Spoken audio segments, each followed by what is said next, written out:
Good evening, everyone. This is Reverend Chris Singer, and the topic today is a Facebook post that my boss had shared with me earlier in the week, and I read it. I understand it. It was interesting, but I totally disagree. So I'm going to read in part some of the post, and then I'm going to tell you what I thought and my comment that I put on Facebook about it. So let me start with the title of it. It says, "A theologian says God is not in control." Tupper, who before becoming a founding faculty member at Wake Forest Divinity School in 1998, taught 23 years at Southern Baptist Theological Seminary in Louisville, Kentucky, recalled the peril of being a young theologian thinking outside of the box.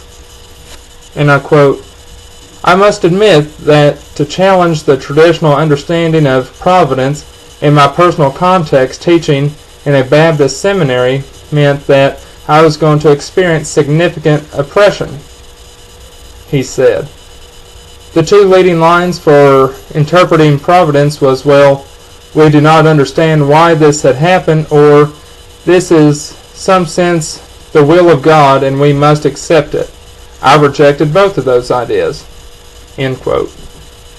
His academic resolve grew even stronger, he said, in the crucible of his wife's 2-year battle with terminal cancer, leaving behind 2 small children.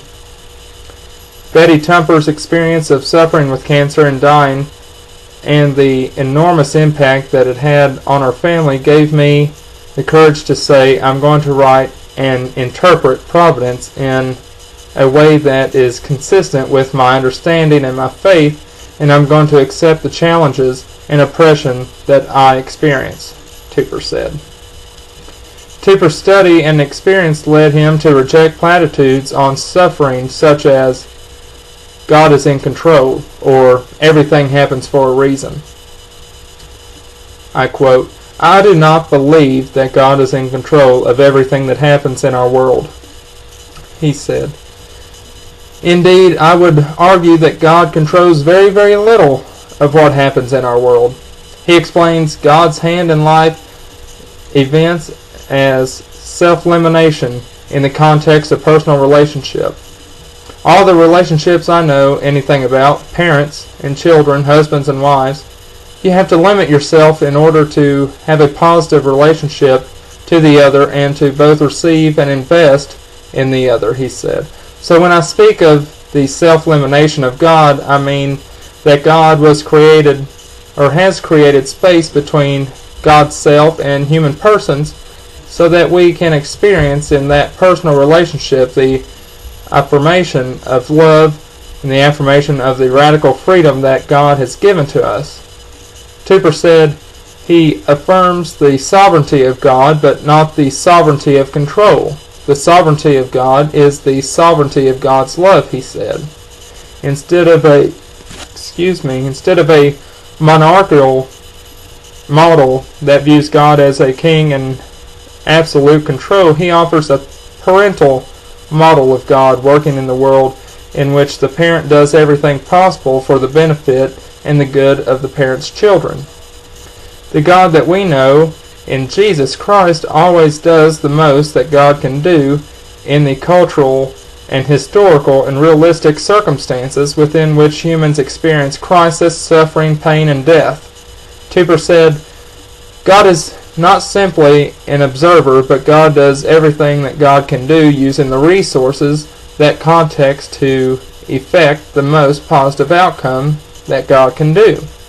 Sometimes this means that God does something surprising because there are resources in the context that allow for this surprising action of God that we will call a miracle, he said. But if God does not act in such a way that it resolves the crisis but leaves us in suffering, pain, and death, we cannot say that God chose to act redemptively and positively in the situation, but God chose not to act positively and mercifully and redemptively in this situation. Tupper said, part of his own struggle has been understanding why God does not act in human life today with the same kind of power and purpose as the mighty acts described in Scripture. Why does God not act today the present way the biblical traditions present God to us? Particularly in the New Testament, he asked. Why does God not act? Because the resources are not available to God to act. To put it another way, miracles do happen, but they are consistent with the context in which they happen. But a miracle is not always a possibility, not even for God. Tupper said the view of mainstream theology and everything that happens somehow falls within the will of God runs contrary to the Lord's Prayer. Thy will be done on earth as it is in heaven. God's will is done is heaven, but God's will is most often not done on earth, he said. So I'm going to stop everything right there for that. And so I'm going to go back to my comments. So my first comment was, I read, I understand, and I disagree. But this was interesting. And then my second comment was Matthew 19:26. But Jesus beheld them, and said unto them, with men this is impossible, but with God all things are possible. All things are possible with God. All. And then my long-winded comment, the one I've been waiting for. Before we can learn to trust that God is in control of all of life's circumstances, we have to answer 4 questions. Is God really in control? How much control does he have? If he is not in complete control, then who or what is? How can I learn to trust that he is in control and rest in that? Is God really in control? The concept of the control of God over everything is called the sovereignty of God. Nothing gives us strength and confidence like an understanding of the sovereignty of God in our lives. God's sovereignty is defined as his complete and total independent control over every creature, event, circumstance at every moment in history. Subject to none, influenced by none, absolutely independent.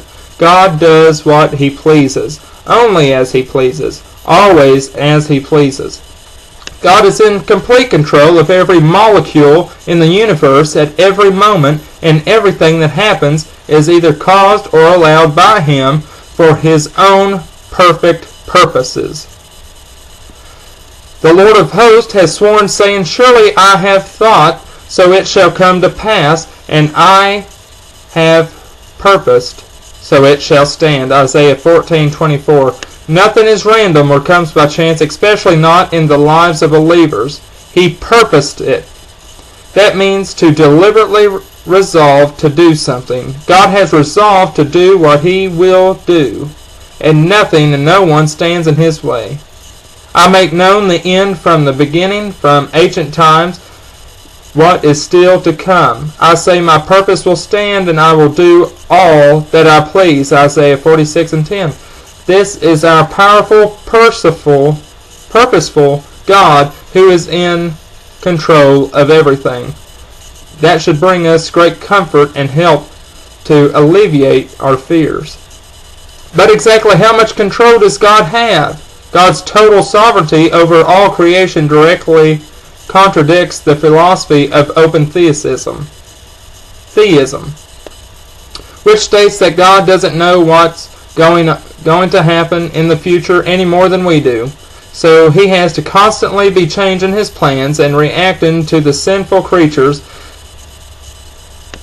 do as they exercise their free will. God isn't finding out what's going to happen as events unfold. He is continuously, actively running things, all things, here and now. But to think he needs our cooperation, our help, or our exercise of our free will to bring his plans to pass puts us in control over him, which makes us God. Where have we heard that lie before? It's a rehash of Satan's same old lie from the garden. You shall be like God. Genesis 3 and 5. Our wills are only free to the extent that God allows us that freedom and no further. All the peoples of the earth are regarded as nothing. He does as he pleases with the powers of heaven and the peoples of the earth. No one can hold back his hand or say to him, "What have you done?" Daniel 4 and 35.